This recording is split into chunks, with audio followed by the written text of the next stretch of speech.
Hi guys, there's something wrong with Simba. He has been limping since I got home. Last night in fact I've decided not to show my face, but Simba, so I got home from my dad's yesterday and I noticed something was wrong because he was like he was walking around, feeling sorry about the mess. He was wandering around aimlessly. He kept on lying down like this, either here or on my bed, mostly on my bed, and he kept on not jumping up, but like getting up and like walking around and hiding, and it's not looking good. Yeah. So the Disney vlogs and the Paris vlog will have to go up. Obviously he comes first, so if we do have to take him to the vet and, you know, something happens, then obviously I'll update you, but he's my priority, if that makes sense. So, yeah, if you can see, he's just not himself. Obviously you guys don't see him on a daily basis, but I do. Look at him, he's just, like, just sitting there. And then, this morning, he actually woke me up, early this morning, so I didn't get up. I wasn't supposed to be up until 9:30 for work, but he actually woke me up about 8 o'clock, maybe 10 to 8 or something like that. Tried to like get into bed with me because he loves his mummy snuggles. He loves snuggling with me, and every time I like moved, tossed over, he would cry and it would wake me up. And yeah, it scared me, and this morning it really did scare me, because I thought the worst, which you shouldn't do when one of your pets or family members is sick, because it could be something that we could fix quite easily, but also it could be something very, you know. So at work I've been worrying about him all day, to the point where on my lunch break I googled what could be wrong with this little man. So I googled signs, I guess, that your cat is seriously ill, and it's kind of worrying because it was basically saying a lot of his symptoms, like and others as well, and it said take him to the vet straight away or something like that. Take your pet straight away. Like, he's comfy now, but he will get up at some point, and he's been whining and crying and not sleeping. So yeah, just pray for Simba.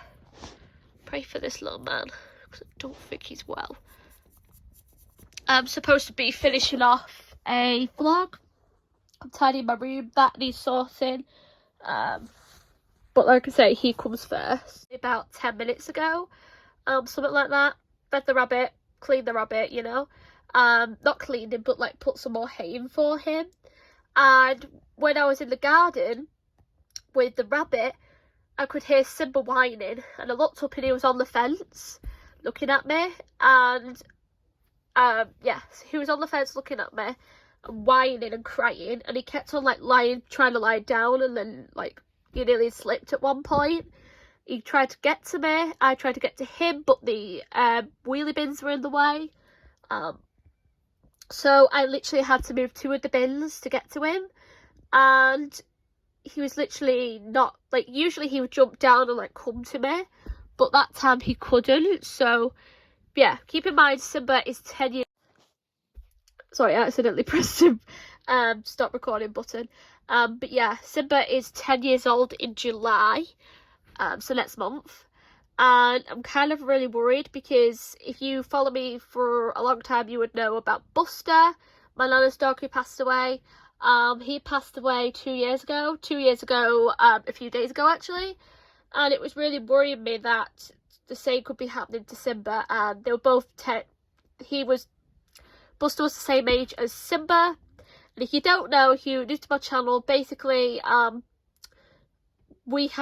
so during lockdown, I was looking after my nana's dog, because she was in Spain, so I was looking after him throughout the whole lockdown process. He was acting like Simba, like he was whining and crying a lot, he wouldn't eat. I'm not saying Simba's not eating, because I haven't actually seen him eat, but Buster would literally just Like, if you moved, like, even if you got up and got back, like, sat back down a few minutes later, he would not settle, to the point where we sadly had to let him, cross the Rainbow Bridge. I'm gonna cry. It's only been, 2 years since Buster passed, 2 years, 2 days ago, so I'm just quite upset at the moment. I don't know, but I don't also want to say there isn't anything either, because I could make that mistake. I've never made that mistake, luckily, apart from with Thumper. But with Thumper, there was no signs, and I felt really awful with that, thinking, oh my god, I could literally have saved him when you know, feeling really guilty, scared taking him to the vet. It's not just that I'm scared, obviously it costs money to take an animal to the vet, and time, you know, obviously the time doesn't matter, you know, his health comes before anybody else's health, but yeah, it's just I like his tail at the moment. If you can hear him, he's purring.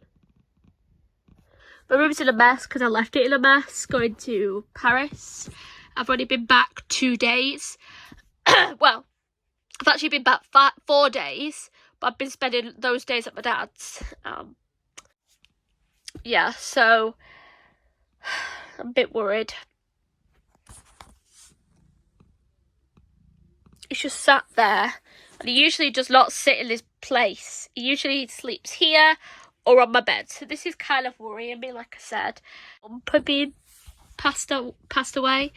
Thumper's passing was actually my birthday, which is so depressing.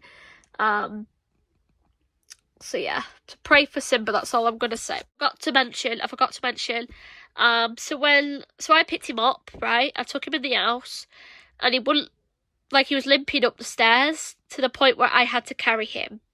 So I carried him up until, like, my stairs that go up towards my room, to obviously put my bag down, but then Simba was, like, limping up the stairs and crying, so yeah, like I say, pray for Simba, because, yeah, just pray for him.